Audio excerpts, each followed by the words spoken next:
Vamos para a palavra de Deus. Nos últimos cultos que eu ministrei, eu fiquei 2 cultos fora, porque nós estávamos, inclusive, ontem fizemos aniversário de 31 anos da igreja, e quarta e domingo pela manhã eu estive lá na sede, porque nós tivemos ali uma semana inteira de programação e celebração, e foi muito legal, muito bom ver aquilo que Deus tem feito, porque não é só em Portão que a igreja existe, mas em todos os locais onde ela está, o que Deus tem feito, e as famílias que têm sido alcançadas, as famílias que têm sido transformadas. Eu louvo a Deus, porque o MBCV, a frase da nossa visão, a frase conceito é a visão que alcança a família, gente.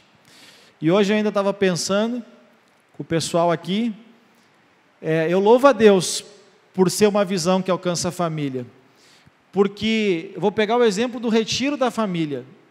Tem muitos jovens, adolescentes, que estão se dispondo a ir no retiro da família, os familiares são da igreja e não vão. Mas eu louvo a Deus, porque essa é uma igreja que os filhos trazem os pais. A minha família é prova disso. Eu vim primeiro, depois veio meus pais. Então eu louvo a Deus. Se a geração dos pais não quer, a geração dos filhos quer. E a geração dos filhos, porque você nunca vai ver na Bíblia a palavra neto, porque Deus não tem neto, Deus tem filhos. Por isso que na Bíblia você vai ver assim, o filho dos filhos. Que Deus é pai de todos. Ele não é avô de ninguém, Ele é pai. Então, o que eu vejo? Que a nova geração, essa geração que hoje os filhos estão indo para um retiro da família sem os pais e os pais da igreja. Quando os filhos vierem, aí sim, a família vai estar lá. E não é diferente, foi assim com o povo no Egito. O povo não entrou, por quê? Porque não cresceu, porque não mudou a sua maneira de ver, não mudou a sua maneira, não mudou a sua cultura de vida. Não mudou a cultura de vida. Lá em Jeremias capítulo 17, versículo 4, ali o texto diz, assim, por ti mesmo, observe bem, não é por causa dos pais, é uma decisão pessoal. Assim por ti mesmo te privarás do que, gente? Da tua herança. Deus tem uma herança para mim, Deus tem uma herança para ti. Deus tem uma herança para todos nós. Quem se priva da herança é cada um de nós mesmo. Porque o povo andou 40 anos no deserto e não entrou na terra prometida. Vamos para esse texto? Deixa eu achar aqui a 1 Coríntios. 1 Coríntios, deixa eu ver se é o 10. 1 Coríntios 10, bota a partir do 1. Olha aqui o que o apóstolo Paulo diz, pois não quero, irmãos, eu não quero, gente, porque ele está falando com a igreja, não quero, irmãos, que ignoreis o que aconteceu com os pais, aqueles que vieram antes, né? Todos estiveram debaixo de uma nuvem e todos passaram pelo mar. Está falando lá daquele acontecido, Moisés à frente do povo, o mar, as águas elas descem, o povo passa pelo mar a seco, e aí é considerado um batismo, porque o batismo fala de uma nova vida, uma nova oportunidade, é um recomeço. E quando as águas baixaram, para eles passarem, e quando o exército veio com aquela ganância de destruir o povo de Deus, as águas subiram. Eu não consigo ver o mar abrindo, gente, não consigo. Mas uma vez eu estava em Porto Seguro, e de manhã, a gente olhava assim, os barcos estavam a seco, meio-dia as águas já estavam muito altas. A gente chama a maré, né? Maré baixa e maré alta. Quem já viu isso, levanta a mão. Deve acontecer talvez por aqui, né? Mas eu achei aquilo muito interessante. E aquilo me fez pensar nisso. Porque às vezes a gente quer dar como a gente pode dizer assim, uma forçada na Bíblia. Mas na ânsia de alcançar o povo, Faraó mandou o exército entrar atrás. Só que o povo de Israel, antes das águas subir, chegou no outro lado. O exército de Faraó não. E aí morreram afogados. E aí eles tiveram a oportunidade, agora sem a escravidão de Faraó, recomeçarem. O batismo, por isso está dizendo aqui, na nuvem, no mar todos foram. Aquilo já tipificava o nosso batismo de hoje. Mas vamos adiante, que não é sobre batismo que a gente vai falar, né? E todos comeram do mesmo alimento espiritual. E beberam da mesma bebida espiritual, porque bebiam da pedra espiritual que os acompanhava, e a pedra era Cristo. Não vou entrar nos detalhes aqui, mas tudo isso aí. Observe bem, vários milagres e manifestações de Deus eles tiveram. Mas Deus, que diz ali, não se agradou da maior parte deles, pelo que foram prostrados, em outras palavras, eles morreram no deserto. Por que eles morreram no deserto? Porque Deus não se agradou deles, Deus amou eles, mas não se agradou da maior parte deles. Deus ama todos, está lá em João 3:16, porque Deus amou o mundo.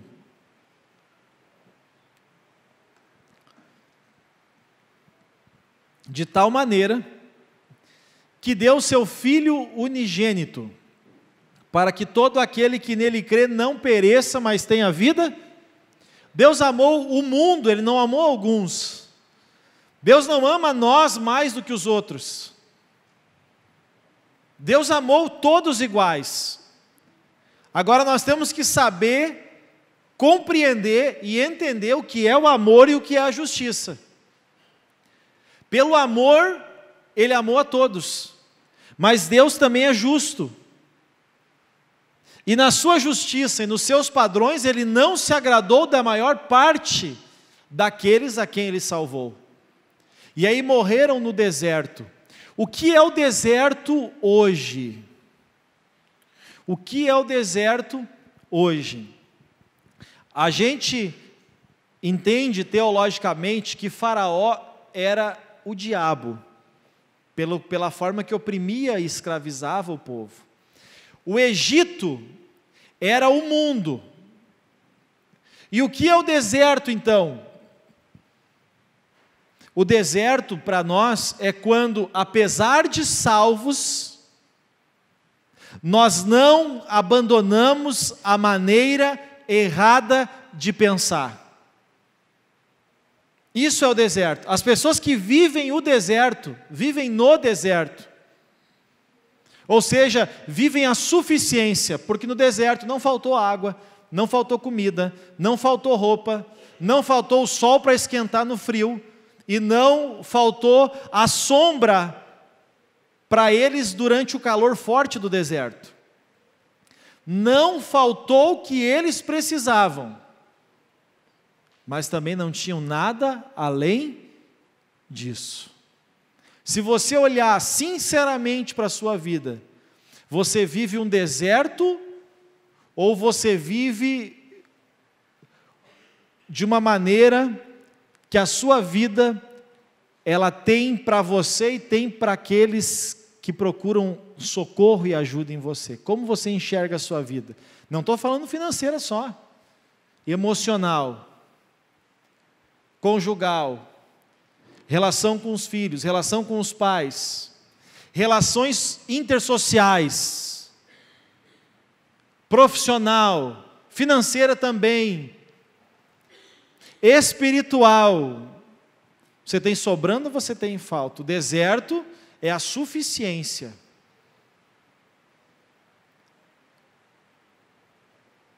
Por que o deserto? Quando nós estamos vivendo o deserto, a gente tem que ligar a luz de alerta, porque Deus não está se agradando de nós.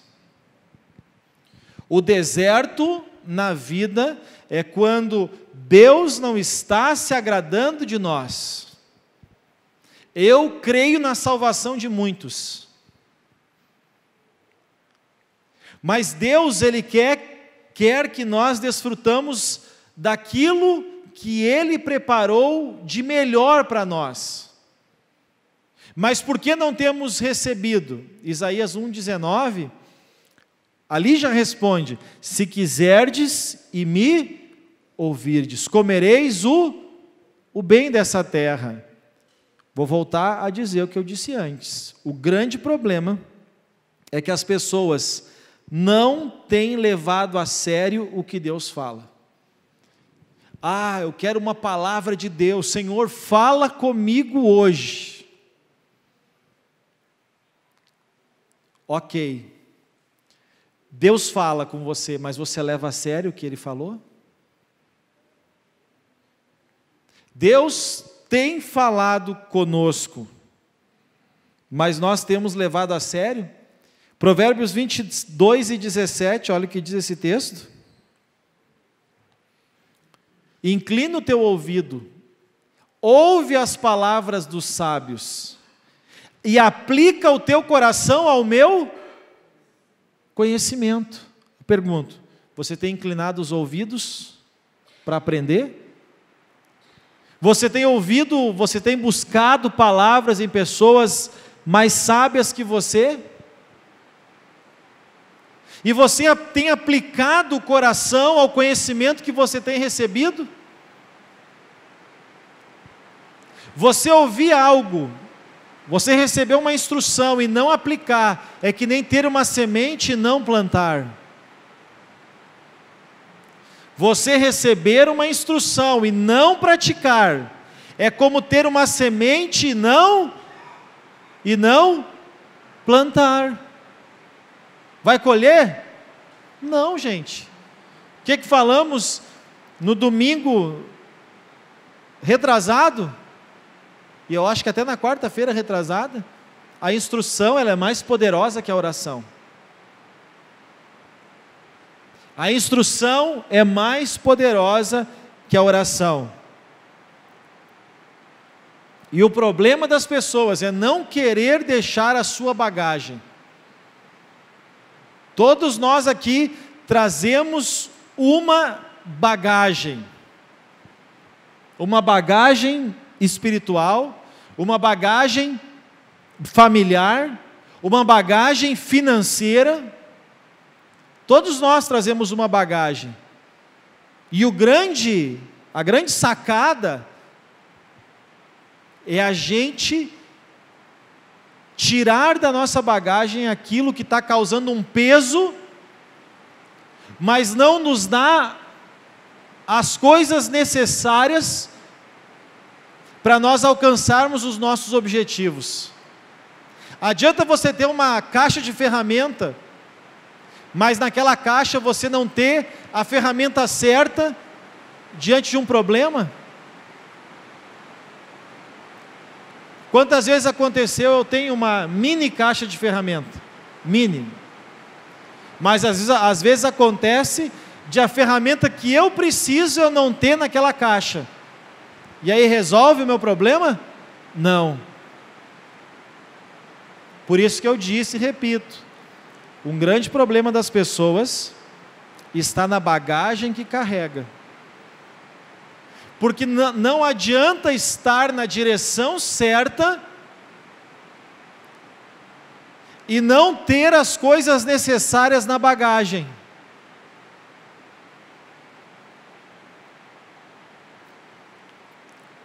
Você pode ter uma família, mas sua família ser um fracasso. O problema está na bagagem. Eu vejo pessoas repetindo. Sabe o que é? Literalmente a repetição daquilo que não aprovavam nos pais, agora estão repetindo nas suas vidas. O que é isso?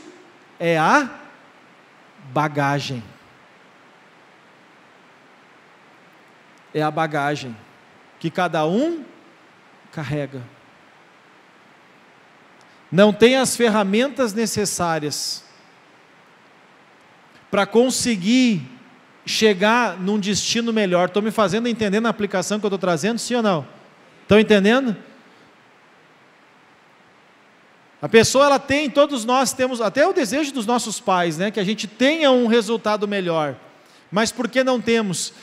Porque nós estamos com a velha bagagem. O que disse Jesus? Não se põe vinho novo em odres velhos.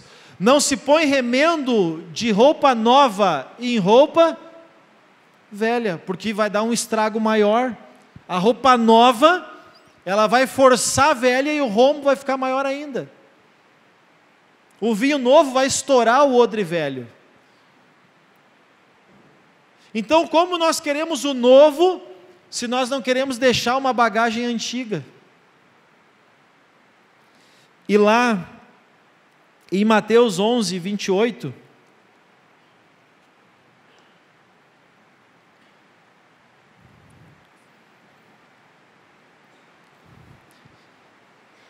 diz ali esse texto. Pode colocar do 28 ao 30 para nós. Aqui tem algo bem interessante. Está claro, mas às vezes não é claro para a gente.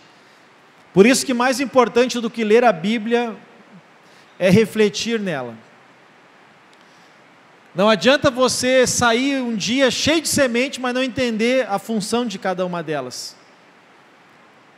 Eu acredito mais em você ler um capítulo por dia. Aí você leva 4 anos para ler a Bíblia. Porque se ler 4 por dia, lê em 1 ano. Mas adianta ler 4 e não lembrar de nada, então leia 1. Mas leia, reflita, aplique, decore.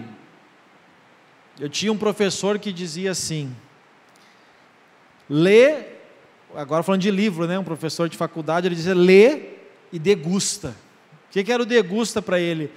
Era pegar um caderno, escrever, eu li uma página, eu escrevi ali em 2, 3 linhas o que aquela página, o que eu aprendi naquela página. Porque depois eu teria um livro de 300 páginas em 30 folhas, resumido.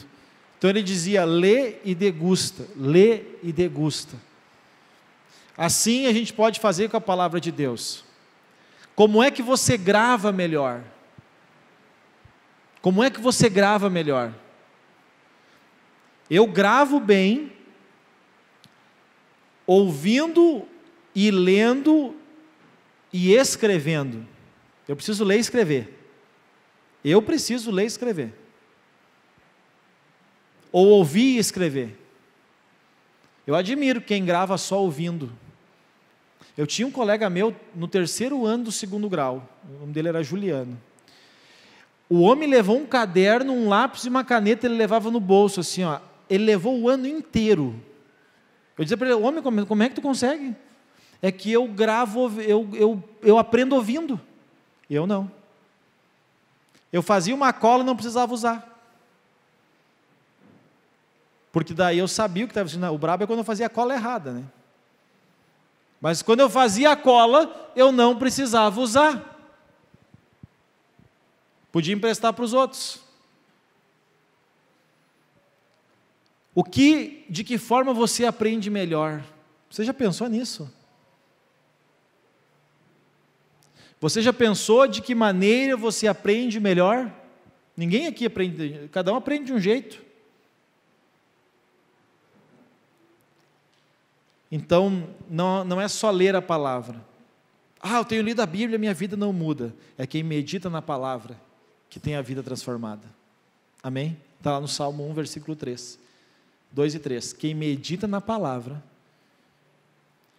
tem a vida transformada. Aqui Jesus disse, vinde a mim, todos os que estáis cansados e oprimidos, e eu vos aliviarei. eu vejo as pessoas veem a Jesus. Mas o texto, ele não termina aí, por mais que tenha um ponto, ele vai além. Jesus, ele vai além. Ele diz: vinde a mim todos que estáis cansados e sobrecarregados, eu vos aliviarei. Mas ele continua o seu ensino dizendo: tomai sobre vós o meu jugo e aprendei de mim, que sou manso e humilde de coração, e aí achareis o descanso para as vossas almas. Porque o meu jugo é suave e o meu fardo é leve. Uma coisa interessante, para mim, tomar o jugo de Jesus,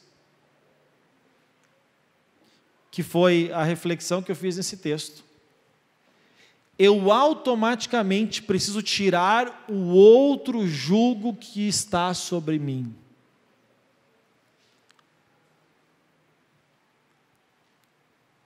O que Jesus está propondo aqui, ele está propondo uma troca de jugo. O que é jugo? Lá em Isaías 10 e 27, diz o texto, o Senhor falando, dando uma promessa, e naquele dia, a sua carga será tirada do seu ombro, e o seu jugo será tirado do seu pescoço, e o jugo será quebrado, por causa da gordura. Tem uma aplicação do texto aqui, tem que ler todo o texto, até li o capítulo 10 todo, mas quero ficar só na parte A. E naquele dia sua carga será tirada do seu ombro, e o seu jugo será tirado do seu pescoço. Porque, vamos para um outro texto, 2 Coríntios capítulo 6, do 14 ao 18. Olha o que ele diz aqui: não vos, o que, gente? Prendais a um jugo desigual. O que é um jugo? Nós vimos ali que vai no pescoço. E eu que determino o meu jugo. Eu que defino com quem eu vou compartilhar esse jugo. Porque o jugo diz respeito de com quem eu ando. O jugo diz respeito das pessoas com as quais eu escolho andar. Porque ele diz aqui, ó, que sociedade tem a justiça com a injustiça? Que comunhão tem luz com trevas? Que mais? Que harmonia tem Cristo e Belial, que era um deus deles? E que parte tem um crente com um incrédulo? Porque crente é aquele que crê, incrédulo é aquele que não crê. Que mais? E que consenso tem o santuário de Deus, nós, com ídolos? Pois nós somos o santuário do Deus Altíssimo.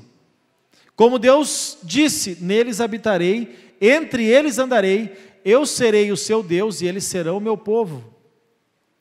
Pelo que, observe bem agora, o que o apóstolo Paulo diz à igreja: pelo que saí vós do meio de quem, gente? Deles. Saí vós do meio deles. Separai-vos, diz o... Não toqueis em coisa imunda e eu os recebereis. Então, o nosso jugo, o jugo que cada um carrega, é determinado pelas escolhas. Quero dizer, o teu jugo diz muito a respeito das pessoas com quem você escolhe andar. Por isso a proposta de Jesus, voltando ali para Mateus 11, do 28 ao 30, ele diz: vinde a mim, todos os que estáis cansados e sobrecarregados. Se a gente ora, se a gente apresenta uma situação a Deus, que está nos preocupando, nos deixando ansiosos, nós apresentando ao Senhor, nós vamos encontrar o descanso, o alívio. O alívio. Mas é quando eu deixo o meu jugo É quando eu deixo a minha companhia. É quando eu me separo daquilo que está me trazendo os prejuízos e eu escolho agora andar com Jesus. Porque tomar o jugo é andar com. Tomar o jugo é andar com. Tomai sobre vós o meu jugo. Jesus está dizendo, vamos andar juntos. Vamos andar juntos. Por quê? Porque com quem a gente anda, a gente aprende. Com quem nós andamos, nós estamos aprendendo. Tomai sobre vós o meu jugo, e aí é uma consequência. E aprendei de mim. É uma consequência. Com quem eu ando, eu estou aprendendo com aquela pessoa. Se eu estou andando com Cristo, observe bem, jugo. Ele pode ser pesado, ele pode ser leve. Depende com quem eu estou andando. Estão entendendo, gente? Sim ou não? Um jugo pode ser leve, ou ele pode ser extremamente pesado. Depende com quem você está andando. Sua vida está leve ou está pesada? É o teu jugo. E o teu jugo é a tua escolha. Você determina o seu jugo. Quando Jesus diz, tomai sobre vós o meu, Ele está dizendo automaticamente, deixa o teu. Você tem que deixar um jugo para tomar outro. Você tem que deixar um para tomar outro. É uma troca. Jesus está propondo uma troca. Vocês podem vir a mim e vocês vão ter alívio. Mas vocês vão encontrar descanso a partir do momento que vocês escolherem andar comigo todos os dias. Por quê? Porque se nós estamos com Jesus, nós vamos andar na direção certa. Enviei uma mensagem essa semana para os meus contatos falando sobre isso. Baseado num texto de Provérbios, que fala sobre a direção certa. Se eu estou com Jesus, eu vou tomar as decisões, e essas decisões vão me levar a uma direção certa, ao caminho certo.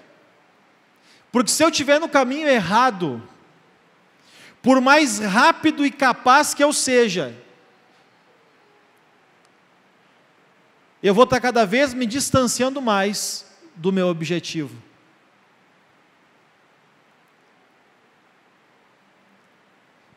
Se eu quiser ir para o Caí e eu pegar a direção de São Leopoldo, e eu ir rápido para chegar logo, o que vai acontecer? Quanto mais rápido eu andar, mais longe eu vou ficar do meu objetivo. Porque eu estou indo na direção, tem gente capaz, competente. Tem gente inteligente, mas como está andando na companhia errada, está andando na direção errada.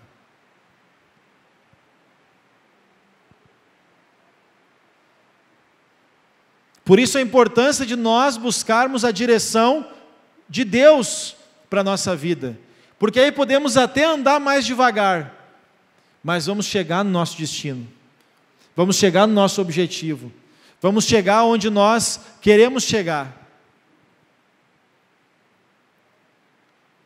O jugo, ele determina o lugar para onde eu estou indo. Se você estiver andando em um jugo errado, os resultados da tua vida também serão errados. Se você estiver andando, ou você colocar o seu jugo de uma maneira errada, com pessoas erradas, até o seu crescimento, ele é impedido. Até o seu crescimento, ele é impedido. Se você anda com pessoas erradas, o teu crescimento Você está arriscando o seu crescimento. Então todo mundo gosta, vinde a mim. Jesus disse, vinde a mim. As pessoas vêm a Jesus. E elas têm alívio. Mas passam a vida inteira no deserto.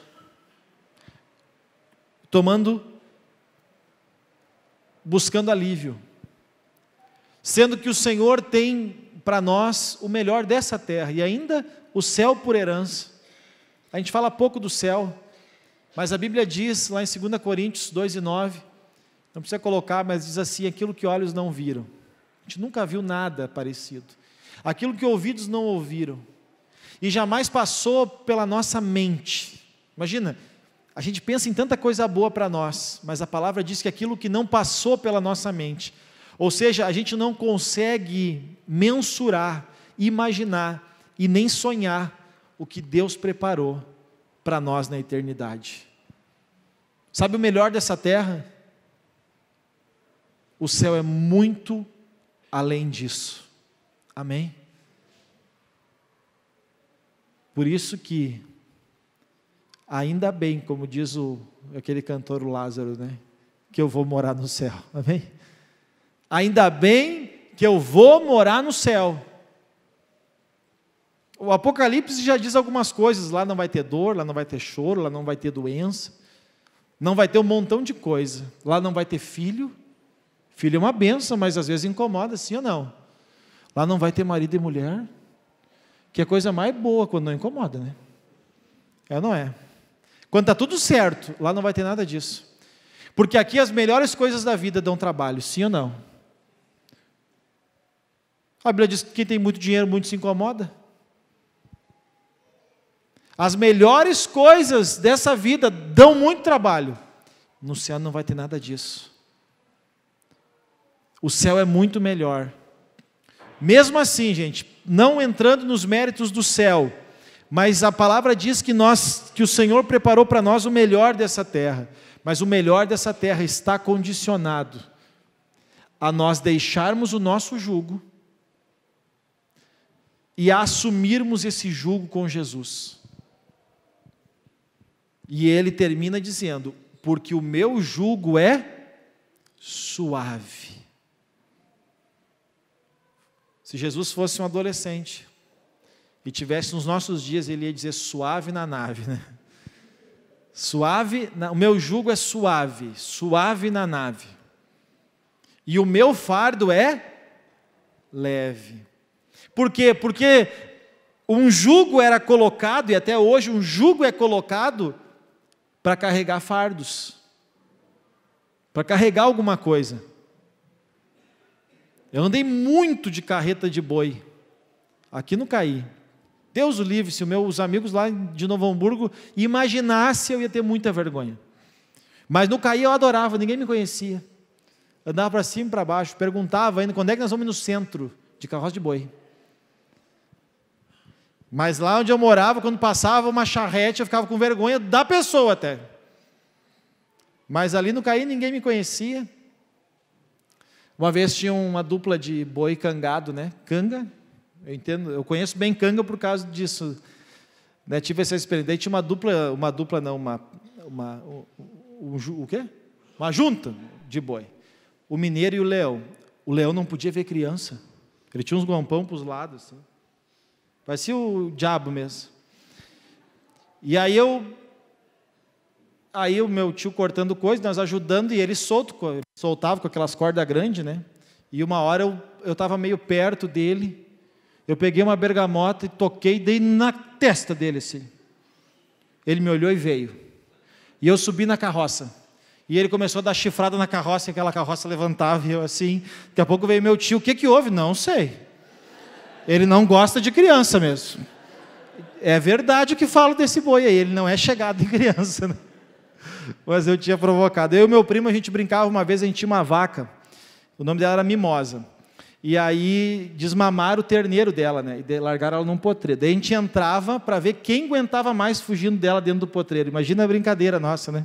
E ela vinha feito um bicho, né? E nós, tipo uns toureiros ali dentro do negócio, né? E daí, quando ela chegava muito perto, pulava na cerca, né?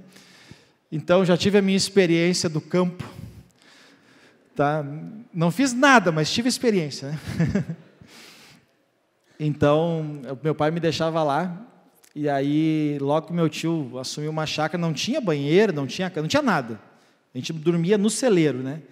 Aí o pai vinha e perguntava, aí ficava um dia lá e perguntava, quer ir embora? Eu dizia não. Daí quando meu pai ia embora, porque eu gostava daquela liberdade, né? Em casa, mãe, né? E lá era solto, nem banho tomava, né? Não tinha nada. Era tudo, era como café frio, e comia moranga todo dia, só tinha moranga. E aí, até hoje alguns brincam comigo aí, não brinco mais porque eu não vejo eles quase, né? Mas eles falam da moranga, né? Porque eu enjoei de comer moranga. Até hoje não como morango por causa daquilo. E aí o pai ia embora, eu ia para dentro de um cantinho lá no celeiro e ficava chorando, né? Porque ao mesmo tempo eu queria ir embora com o pai, porque era muito mais confortável, mas eu queria também aproveitar, porque eram minhas férias, mas passava um trabalho assim, gente, olha, sem tamanho, você não tem noção. Mas tudo foi válido. Escolhas, gente, voltando aqui, escolhas. O seu jugo é as suas escolhas. Está pesado? É você que está escolhendo assim. Você escolhe o peso do jugo que você quer levar. Para nós encerrar, 1 João 5,3, o que João ele declara ali acerca da vontade de Deus. Porque esse é o amor de Deus, que guardemos os seus mandamentos, e os seus mandamentos não são penosos. Por isso que Jesus disse, o meu jugo é suave. Obedecer a Deus, gente, pode ser difícil para a carne. Escute aqui, obedecer a Deus é difícil para a vontade da carne, mas é o que nos traz paz. É o que nos traz alegria, o que nos traz bons resultados na vida. Amém? Por isso que o apóstolo Paulo diz lá em Romanos 12:2, e não vos conformeis com esse mundo. Lembra que eu disse que o Egito era o mundo? Deus tirou o povo do Egito, mas o Egito não saiu de dentro do povo. Deus tirou o povo do Egito, mas o Egito não saiu de dentro do povo. Então eles foram salvos de Faraó. Quem era Faraó mesmo? Quem tipifica Faraó? O Egito tipifica o quê, gente? O Egito tipifica o mundo.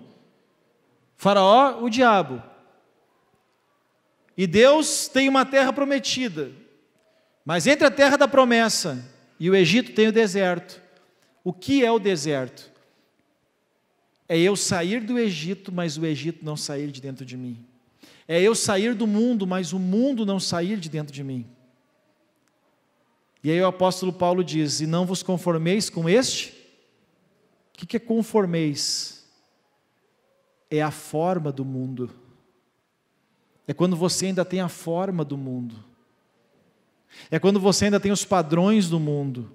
É quando você ainda tem a cultura do mundo. É quando você ainda olha conforme o mundo. Mas transformai-vos pela renovação da vossa mente. Observe bem, de novo. Jesus falou que é suave, que é leve. João disse que se nós guardarmos os seus mandamentos, é o melhor para nós, porque os mandamentos de Deus não são penosos. E aqui Paulo diz que se a gente deixar o mundo, mudar a mente, nós vamos experimentar a boa, agradável e perfeita vontade de Deus. A vontade de Deus é o melhor para nós. Amém? Então não busque só o alívio. Busque deixar o teu jugo e assumir esse jugo com Jesus. Ande cada vez mais próximo, cada vez mais perto, cada vez mais junto de Jesus. Busque cada vez conhecer mais a sua palavra, porque na sua palavra está a sua vontade.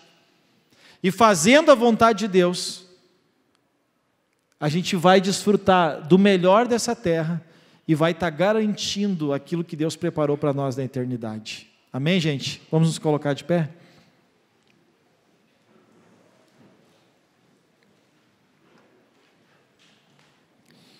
Por isso que o apóstolo Paulo diz, não vos prendais, porque cada um se prende nos seus jugos. Não vos prendais a um jugo desigual. Quer dizer, por que isso me aconteceu? Você escolheu. Mas eu não escolhi. Ok, tem coisa que você não escolheu, mas você escolheu estar naquele lugar. A bênção ou a maldição, elas são geográficas. Se você estiver no lugar certo, na hora certa, fazendo a coisa certa, a bênção é uma consequência. Amém?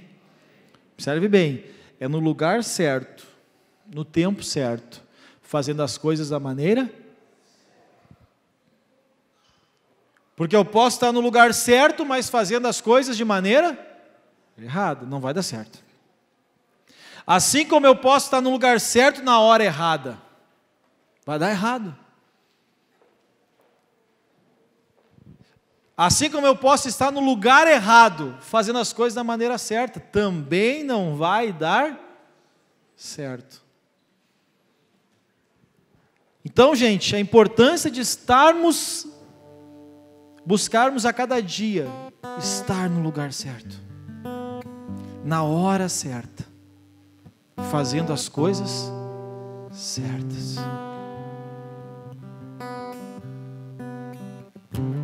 Porque a bênção é geográfica. Quando Davi caiu, não gosto de falar dos pecados dos heróis da fé. Deus disse que achou Davi um homem segundo o coração dele. Porque Davi era disposto em fazer a vontade de Deus. Mas um dia Davi caiu. E Davi caiu, e a Bíblia ela é taxativa num ponto. Era tempo de os reis irem para a guerra, mas Davi ficou no palácio. Era tempo de o quê? Guerra. Davi ficou aonde? Em casa, no palácio. E aí, ele perdeu uma grande guerra na vida dele. Ele perdeu muito na vida dele. Porque entrou uma maldição, inclusive familiar, que alcançou os filhos. Porque ele estava no lugar errado. E fez coisas erradas. E as consequências foram bem negativas na vida dele. Amém? Ele podia ter ido para a guerra e morrer. Ele está no lugar certo, no contexto que ele vivia, fazendo a coisa certa. O grande problema que muitas vezes acontece conosco, nós estamos querendo a bênção, reivindicando bênção, mas estamos em lugares errados, no tempo errado, fazendo as coisas erradas. Desculpe dizer, mas como eu identifico isso nas pessoas? Nas conversas. Eu estava lá e lá tal coisa aconteceu. Eu fico, mas o que estava fazendo lá? Você entende que às vezes não é você que fez, mas você é responsável porque estava no lugar errado. Amém? Estava no lugar errado.